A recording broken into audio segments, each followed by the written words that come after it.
Good evening, everybody. Kavod Haraf, how are you? Oh, Hashem, thank you.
It's like $1.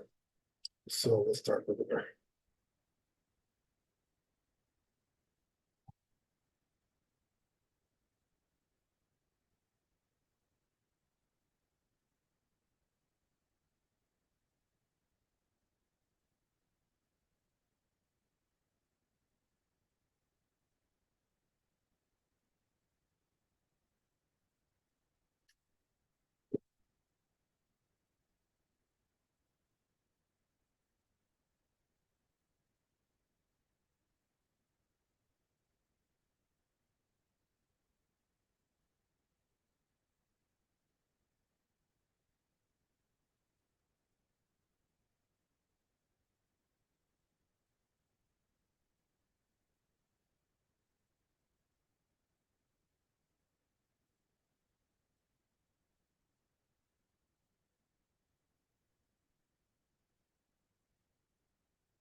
Yeah, so it says here, "Ve'im chal Yom Tov b'Yom Hey v'Shishi." Let's say Yom Tov fell on Thursday and Friday. So then you have Shabbat afterwards. Ve'uvu b'Yom Rishon. So let's say it was born on the first day of Yom Tov. This gift, right, from the Goy. Katav balai tur she'asurin ad Motzi Shabbat. So says the Itur, it's forbidden to use this until Motzi Shabbat, until Shabbat goes out. So, because soon also the amount of time takes to elapse for the labor. That's what it says in the Bahag. So this rabbi is a little bit more lenient. He allows it on the eve of Shabbat, the night of Shabbat. Right? The time that it takes to do the labor. So it's a difference of about 24 hours, right? Basically. So he says the Rosh agrees with this opinion. Okay, that's already something else. So let's see the Bet Yosef here.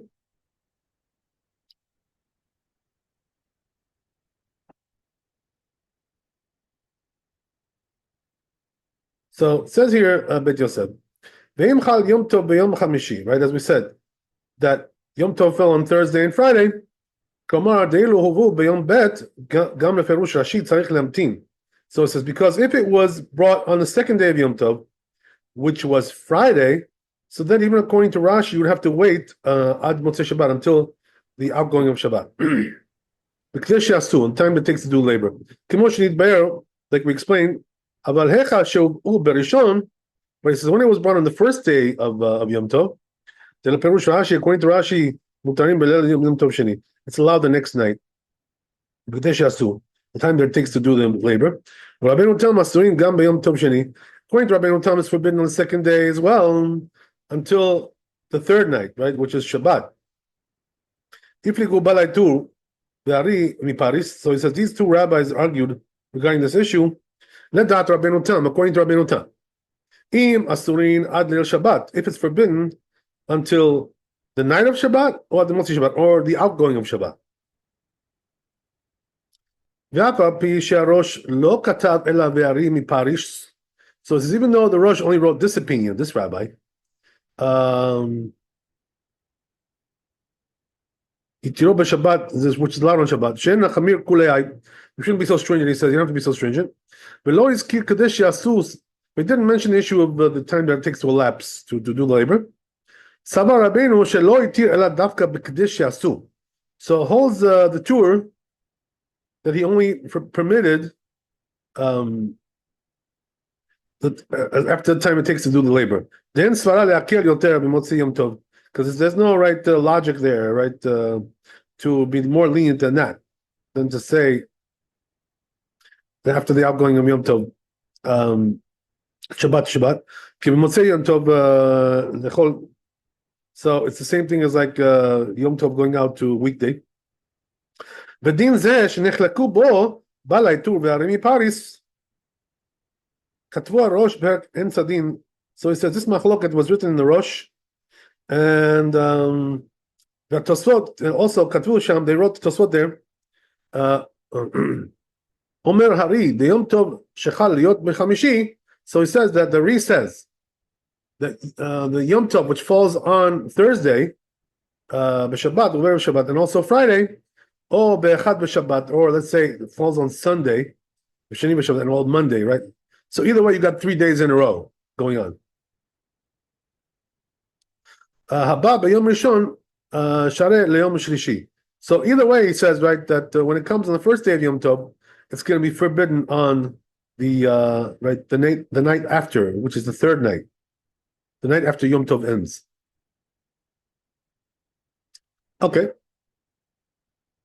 Right, so he says we don't require, the time that it takes to to do the labor. Because he says 2 days beforehand, it's not relevant to say, right, that he's going to say the goy, right, to bring it right after the nightfall. But he says you should be stringent anyway. Okay, that's the end of it.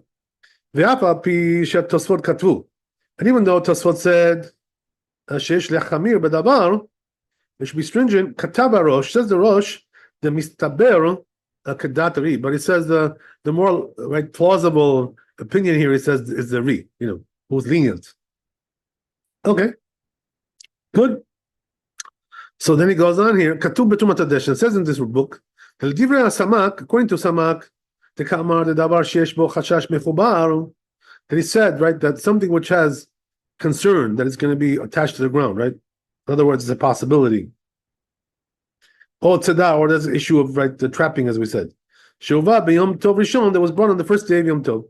Asur b'Yom Tov Sheni, it's going to be forbidden on the second day of Yom Tov. Afilu Yisrael, even for a Jew. Acher, even for another Jew. Im ken, im huvu dagim b'Yom Tov Rishon. So it's as if so, if the fish was brought on the first day of Yom Tov, shechal liot b'chamishi, which came out on Thursday, efshar le'anot men afilu b'Shabbat, she'achar Yom Tov. So since you can't really use them, right, you can't really benefit from them, even the Shabbat, which is after Yom Tov, even though it says in the Hashari, b'shem Rabbeinu Yechiel, the name of the Rabbi, afilu leferush Ri, even according to the commentary of the Ri, Share b'Shabbat she'acharav. It's going to be Shabbat is going to be permitted. He says that only applies apparently to fruits that were detached from the ground.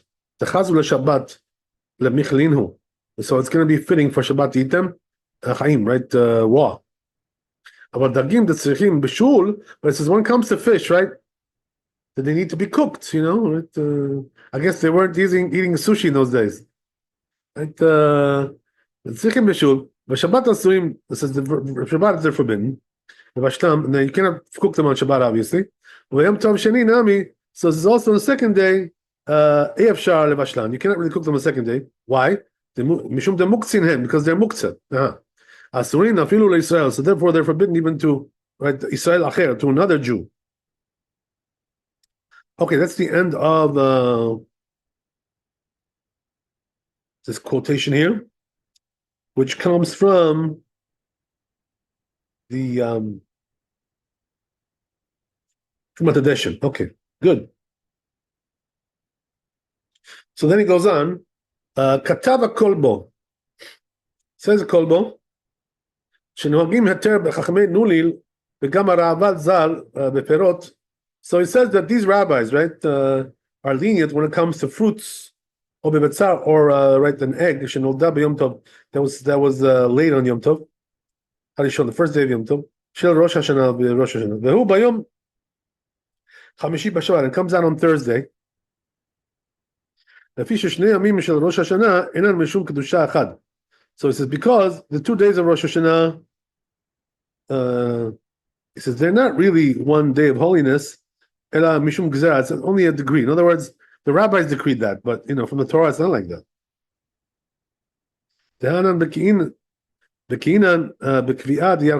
So it says, because we know how to make the new moon, he says, wow.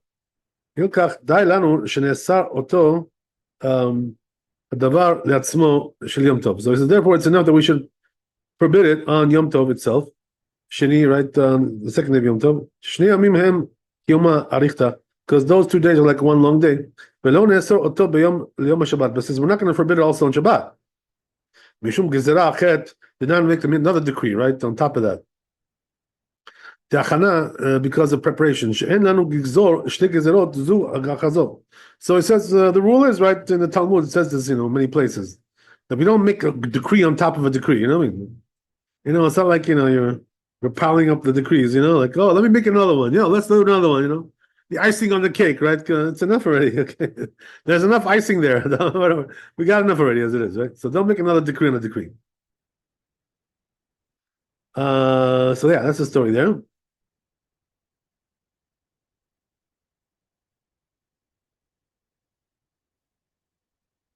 So he says, however, there are some rabbis who argue with this. When it comes to 2 days of Rosh Hashanah, that's the end of it. So he says the Rokach seems to be stringent. So what does that mean? He forbids it even on Shabbat. It says in the Rashba, מי שאמרת בגוי, מה שאמרת בגוי שהביא דורון לישראל בדברים שיש במינן מחובר על קרקע ביום טוב ראשון. So he says, if a goy brought something which can be attached to the ground, on the first day of Yom Tov, של ראש השנה, right, ראש השנה, שחל להיות בחמישי בשבת, which came out on Thursday, והרבנו שלמה בן אברהם, right, the Mundflir. Oh, okay. So the name of his town is Montflir. Okay, whatever that is. Hitir leochlan b'Shabbat. So he says he allowed them to eat them on Shabbat. Mishum de lo amrinan hachana mishnei amim. So he says because we don't say the prohibition of preparation when it comes to 2 days. We don't go that far. Ki im miyom echad. Rather, we only do 1 day. So okay, that's the question that they asked this rabbi.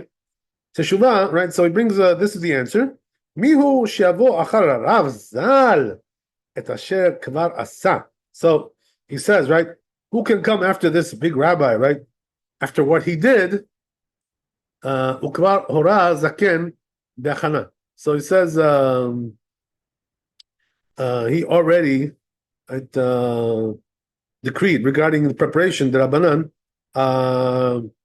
אבל לדין יש תשובה לשני ימים טובים של ראש השנה, But he says regarding 2 days of Rosh Hashanah, that it's like long day. Shavu lahu Rabbanan kulhu mile. So he says the rabbis all agree, bar min gabe met, except regarding a dead person. Venu lora inu mishe nahag bo heter. He says we never saw anybody who was lenient regarding this. Bechol mekomotenu, in all our places, right? In other words, in our countries, whatever country that we live in. Okay, well there you go. Katuv be'agot Maimon Chadashot. So it says in this rabbi, Shedat Rambam. What about the Rambam? Kedat halachot gedolot. He holds like the halachot gedolot. Velo chash lekimchia mi shekatav ken behedya savar harambam kedat Rashi.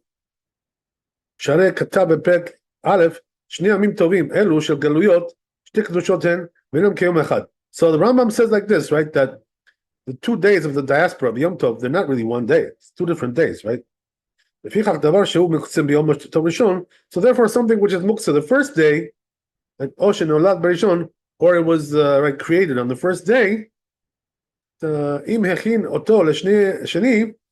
if he prepares it for the second day, how does it mutar? It's going to be allowed. Ketzad, how so?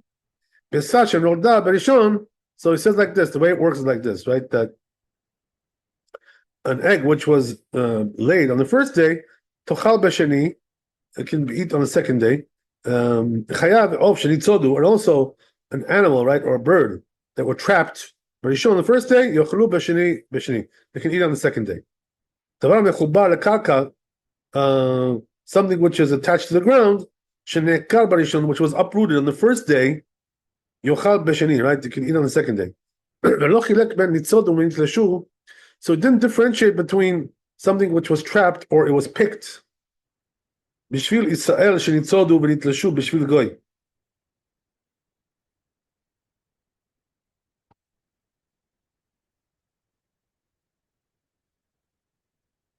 Right, so in other words, it doesn't differentiate between if it was done for a Jew or done for a goy. Interesting. Wow, that's pretty stringent. Okay, well, Katav Rav Magid Shemedin Betzam Perosh Begimara. So it says from the din of of an egg, which was right talked about in the Talmud. They said right, same thing. That if it was laid on one day, it's permitted the next day. לדבר מחובר, פרק ב' הלכה י' יתבהר אם צריך להמתין בכדי שעשו. So it says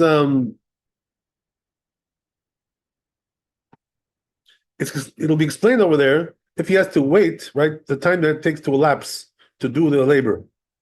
ויש אומרים שהמחובר ונתלש ביום טוב ראשון. Some say that if it was attached and picked on the first day of Yom Tov, it's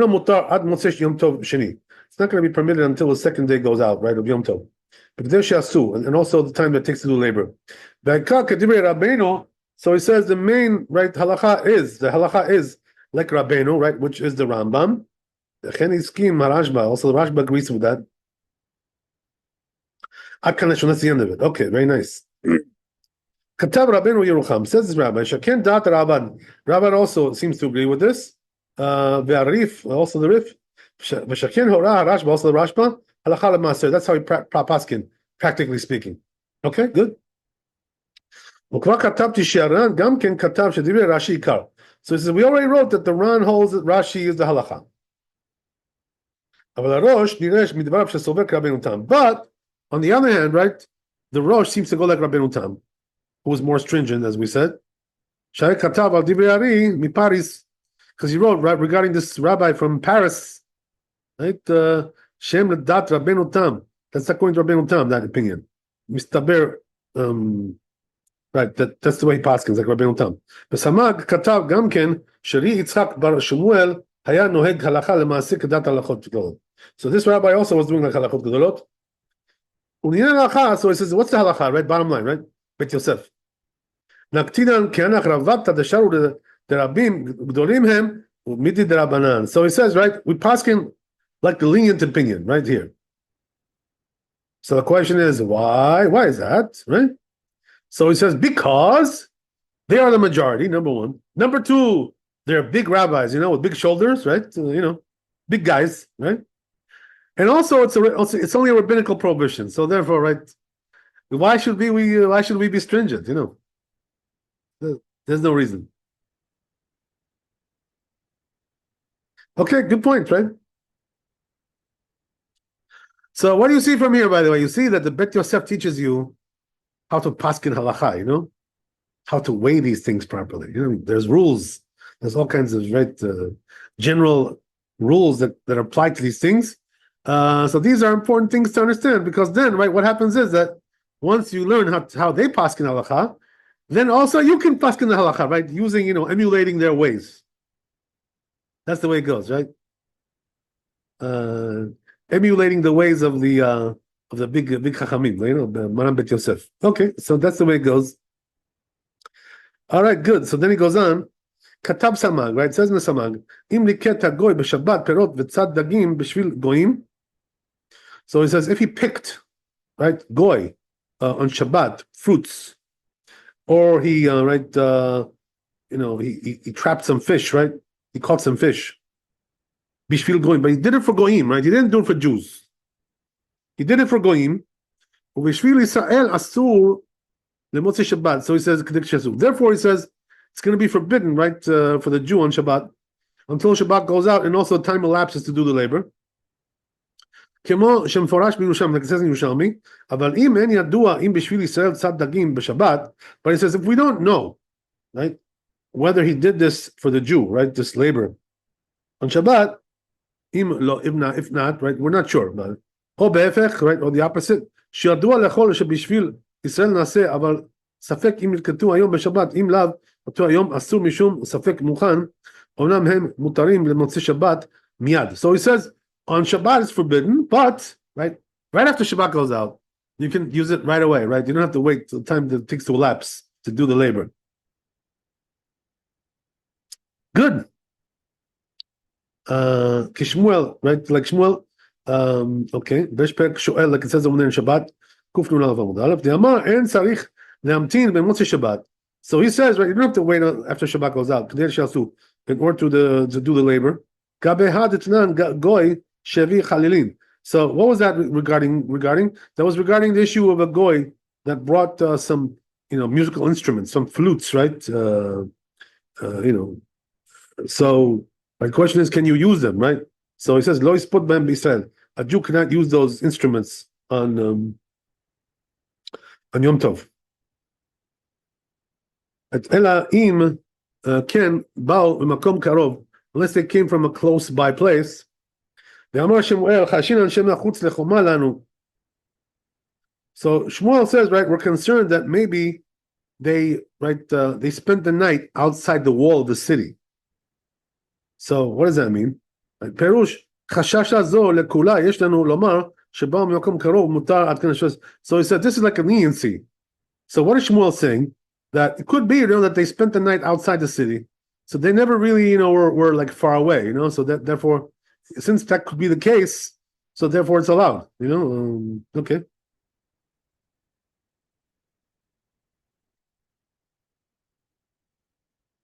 בסוף סימן זה יתברר שהגאונים חולקים ומפרשים דהא דאמר שמואל חשינא לחומרה, but it says, we're going to explain later on at the end of the chapter that, what did the Geonim didn't agree with this opinion, right? And they said that which Shmuel said in the Talmud, that we're concerned that we're going stringent here, Kamar. He said he meant stringently, not leniently. V'sham yachtov divrei Aran v'Rabbeinu Yonah. So over there I'm going to write also the opinions of these rabbis.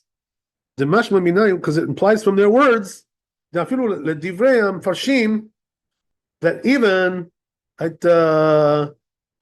according to the commentaries, the Chashinan, the Kula, that really write this leniency, not stringency. But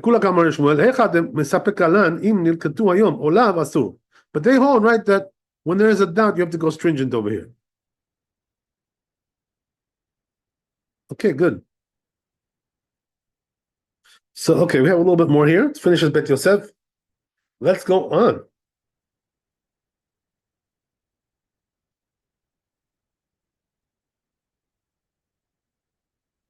So it says like this. So it seems to me, it says that which a Samag wrote, that if he picked these fruits for Goyim, Vishvil Israel, and also for Jews, right? Both. Let's say he picked for both of them. Asura Moshe Shabbat Kadesh Yasu. So he said there, it's going to be forbidden, right? Moshe Shabbat, and also the time that it takes to do the labor. Dafka Kesharov Israel. That's only if the majority is Jews, he says. Right? Or 50-50. Oh. Aval Ima Rov Goyim, right? Lo Bainan Kadesh Yasu. But it says if the majority is Goyim over there, so then we don't need the time that it takes to elapse, to do the labor. So therefore, it's going to be permitted even the same day. Right? So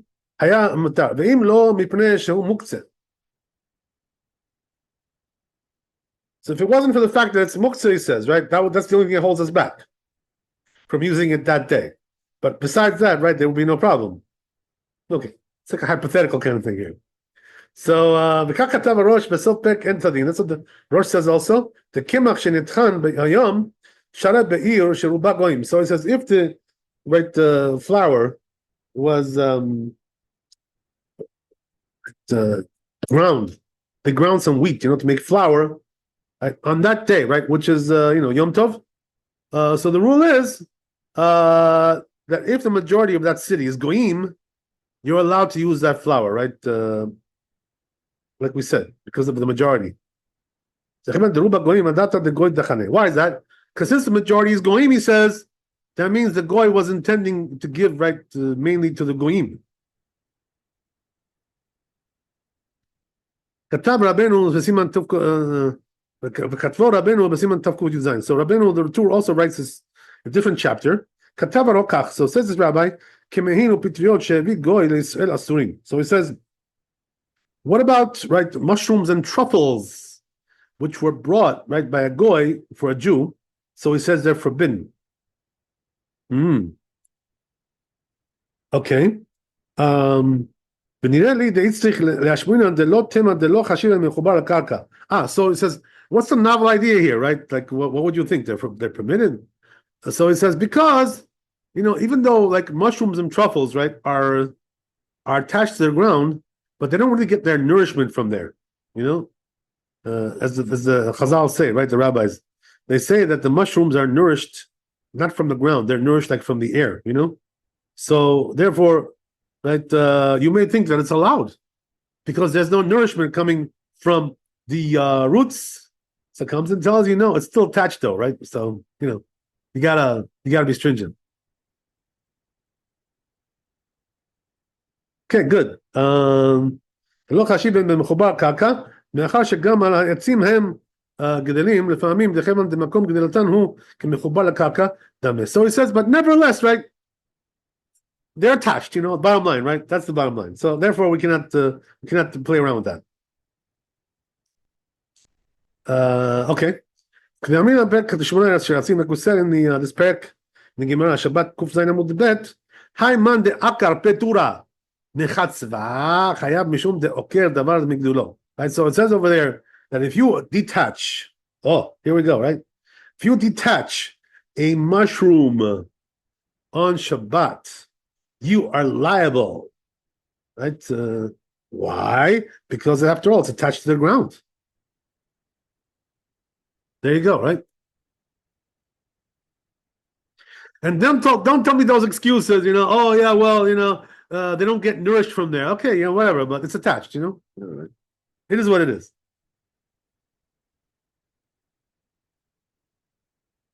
Okay.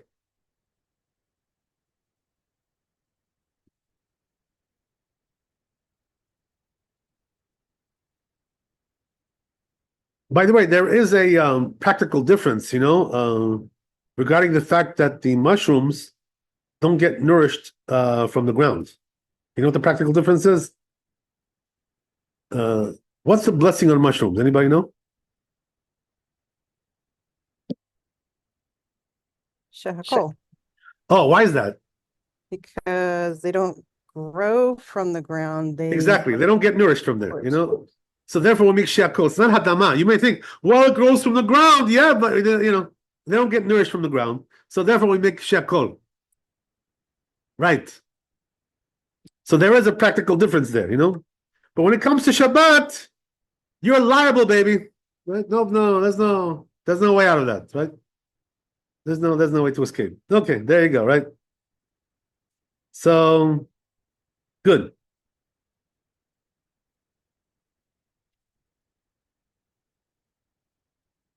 Let's go on.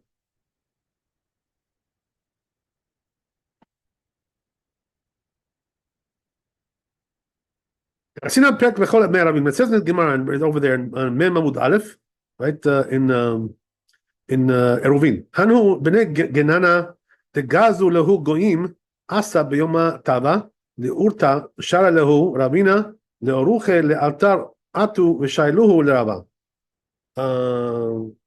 Amar lehu bainan b'kdish asu. Right. So there's a story brought down there where the goyim, right, they detach something from the ground.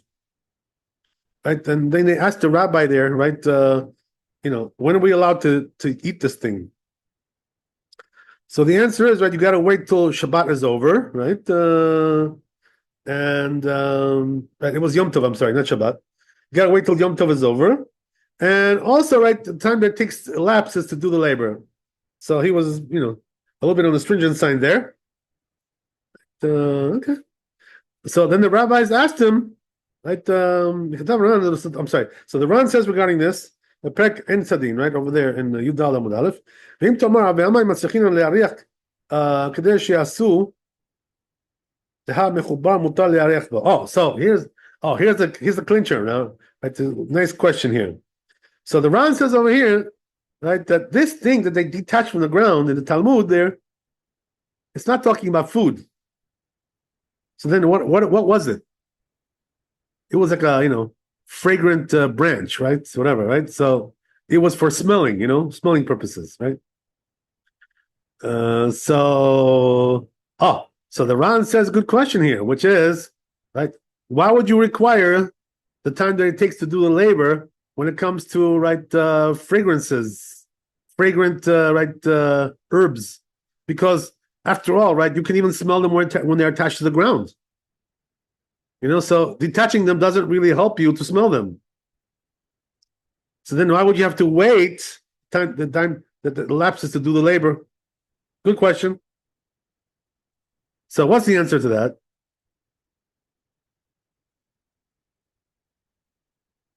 So what do you see from there, by the way, before we get to the answer, right? You see from there that if a person sees like a fragrant, right, some kind of herb, right, in the ground, attached to the ground, he's allowed to smell it on Shabbat. So why would you think that you cannot smell it? Because you may think you may come to detach it from the ground, right? So we don't decree that.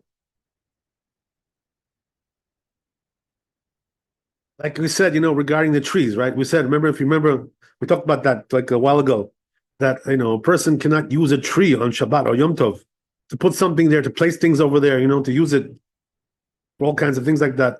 So why is that? Because we're afraid he's going to break the branch off the tree, right? Detach it from the ground. But regarding this, the Besamim, we're not concerned about that.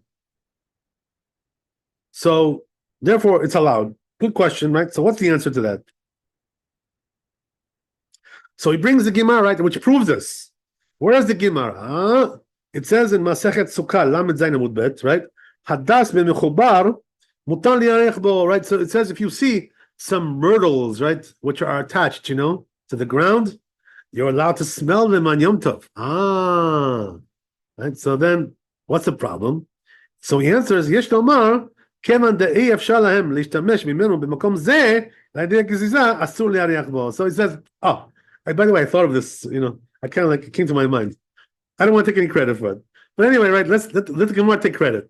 So Gemara says the answer is like this. Not the Gemara, I'm saying this is the Ran. The Ran is saying this, right? The Ran says the answer is like this: that person, right, who's smelling it now, could not have smelled it if it was attached to the ground because he wasn't there on the site, right? On site, he wasn't on site. He was in a different location. So therefore, the only way he could get that was to detach it from the ground and take it to him, right? So therefore, it does apply. The issue of waiting the time that it takes to do the labor. Good. Okay. So he says, after all, right, they are getting benefit from the labor on Yom Tov, right? Otherwise, they couldn't have smelled it where they are. That's the thing, right? So therefore, there is a decree here that he may tell the goy, to detach it from the ground if we allow this.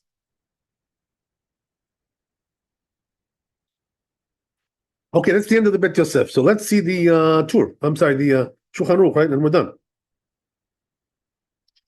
Okay.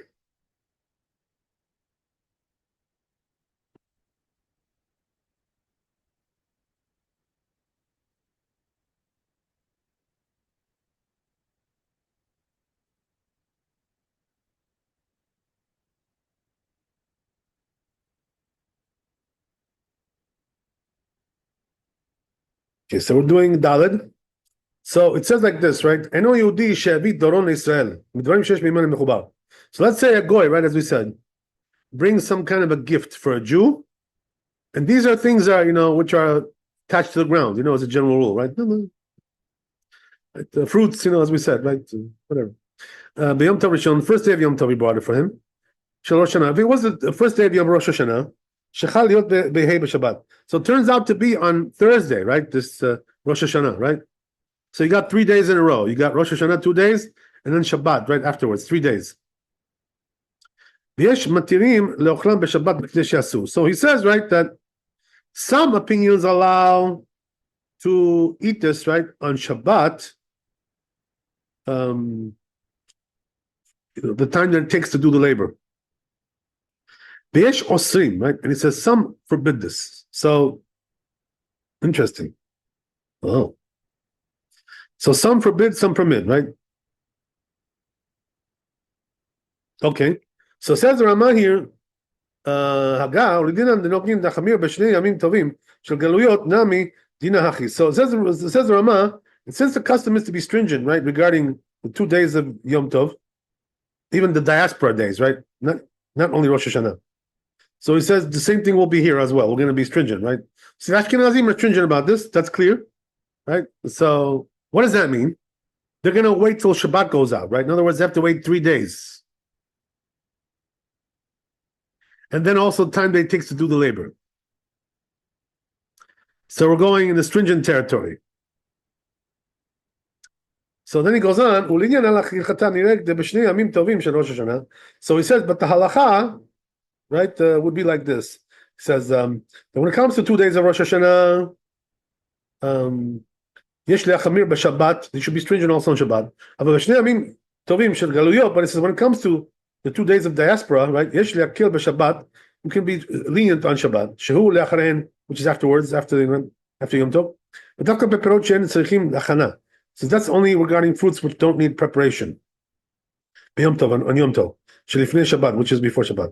אבל דבר שצריך להכין ביום טוב, שני, זה צורך השבת, but something needs to be prepared for the sake of Shabbat, אסור, מאחר דנהגים לאסור. So it says it's forbidden because that's the custom. ואף לטלטל ביום טוב שני, so he says here that even to carry on the second day of Yom Tov, אם לא צורך אורחים, if it wasn't for the sake of the, if it's not for the sake of the guests, right, to feed them, whatever, kiltzim things like this. Okay, interesting. So I'm just going to review this one more time, make sure we got everything straight. Before we do that, just want to make sure one thing here.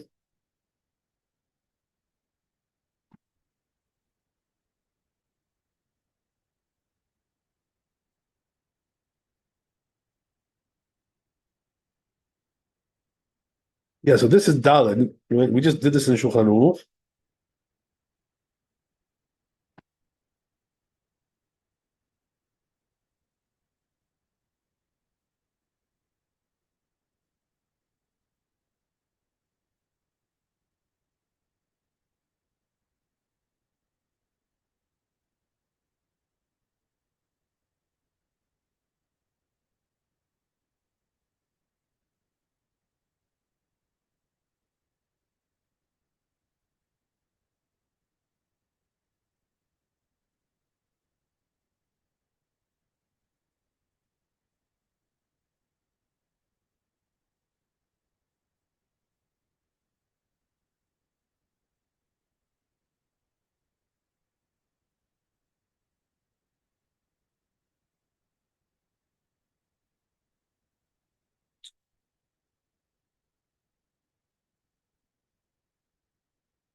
Right. So the reason I'm sorry to make you wait, but the reason I went back to the Bet Yosef here is to check one thing. So if you recall, right, when we were reading the Bet Yosef, we there said in the Bet Yosef that he was lenient, right? Like the Rambam and the majority, right, who say that it's allowed. You don't have to wait till Shabbat goes out. It's allowed on Shabbat, right? But here in the Shulchan Aruch, right, lo and behold, he brings here both the opinions, right, here. But the interesting thing is, he brings two of them, right, which is here. Yesh matirim le'ochel b'Shabbat. Some say it's allowed. Yesh osim, and some say it's not allowed. So, which is the halakha, by the way, in this case? According to the rules that I taught you, what's the halakha over here?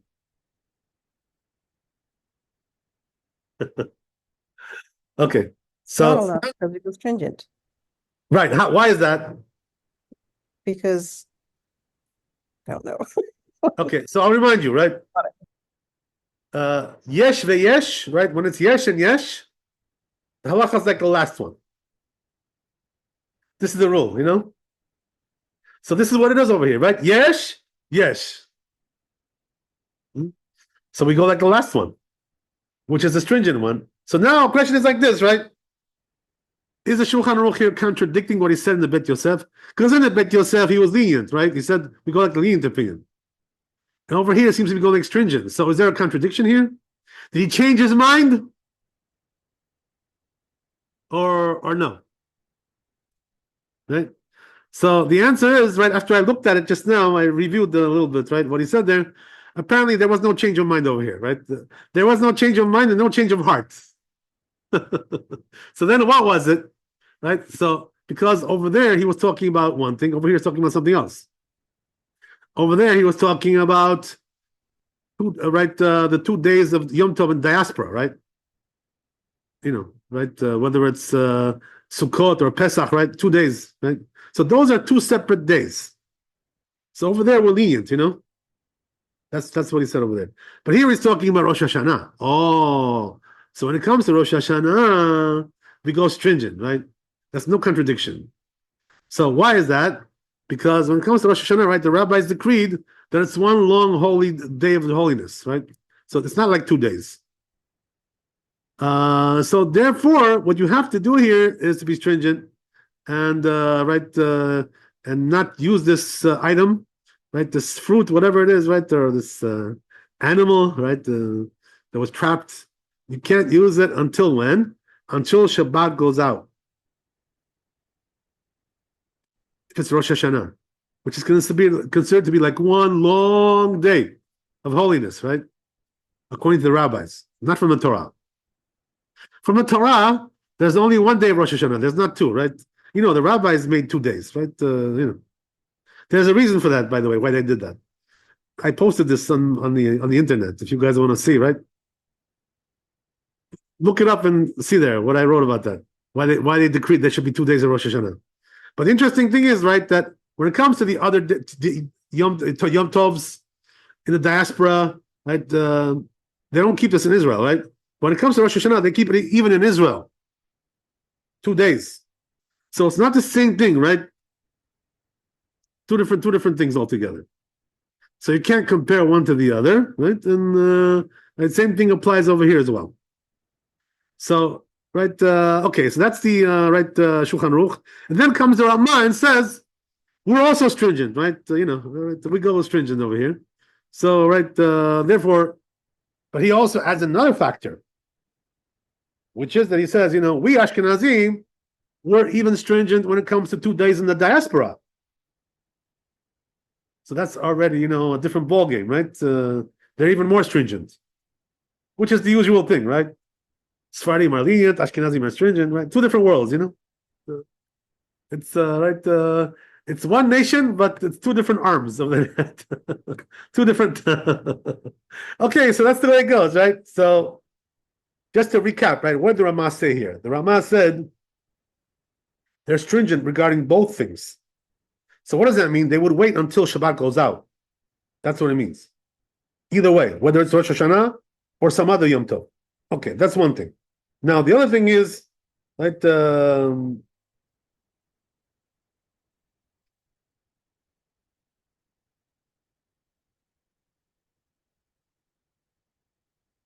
But then, right in the end, he comes and says, right, throws in a little bit of a curveball over here, right? In other words, he goes a little bit lenient now, the Rama. So what is he saying here? He says, so he says, halacha, bottom line is like this, right? When it comes to 2 days of Rosh Hashanah, we're going to be machmir, right? So what does that mean? We won't use it on Shabbat. Okay, that's the thing, right? But when it comes to 2 days of diaspora or Yom Tov, right? Sukkot, Shavuot, right? And Pesach. So there, so you can be stringent, you can be lenient regarding Shabbat. So what does that mean? Regarding the second day of Yom Tov, you cannot be lenient, right? No. But regarding Shabbat, he said you can be lenient. So if that's the case, right, he seems to pretty much agree with the Shulchan Aruch, right? The bottom line. That's what it comes out to be. Well, okay. Well, anyway, so he says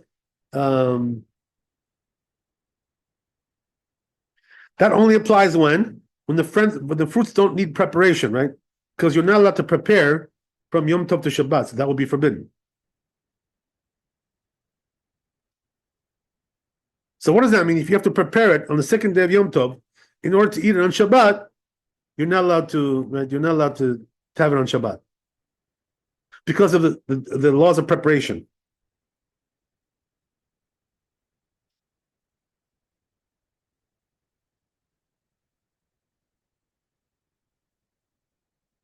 So then he adds on, right? The Raman says that even to carry it on the second day of Yom Tov is going to be a problem because it's a muktzah.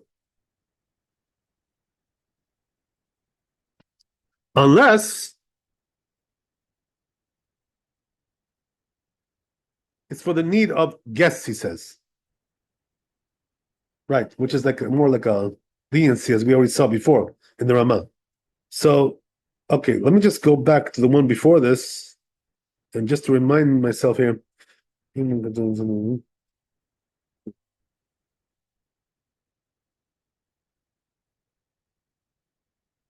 Okay, I guess we'll stop there. There's still a little bit more, perhaps, to cover with this to get a little bit more clarity. But we'll try the next time. Tomorrow, Bezat Hashem. So thanks for coming. Be blessed with wealth and health and happiness. Chodesh Tov. And you should see only good tidings, Bezat Hashem. We'll see you tomorrow. Chazak Baruch, Laila Tov. Thank you. Laila Tov. God bless. Thank you so much, Kabbalah. You too, bye.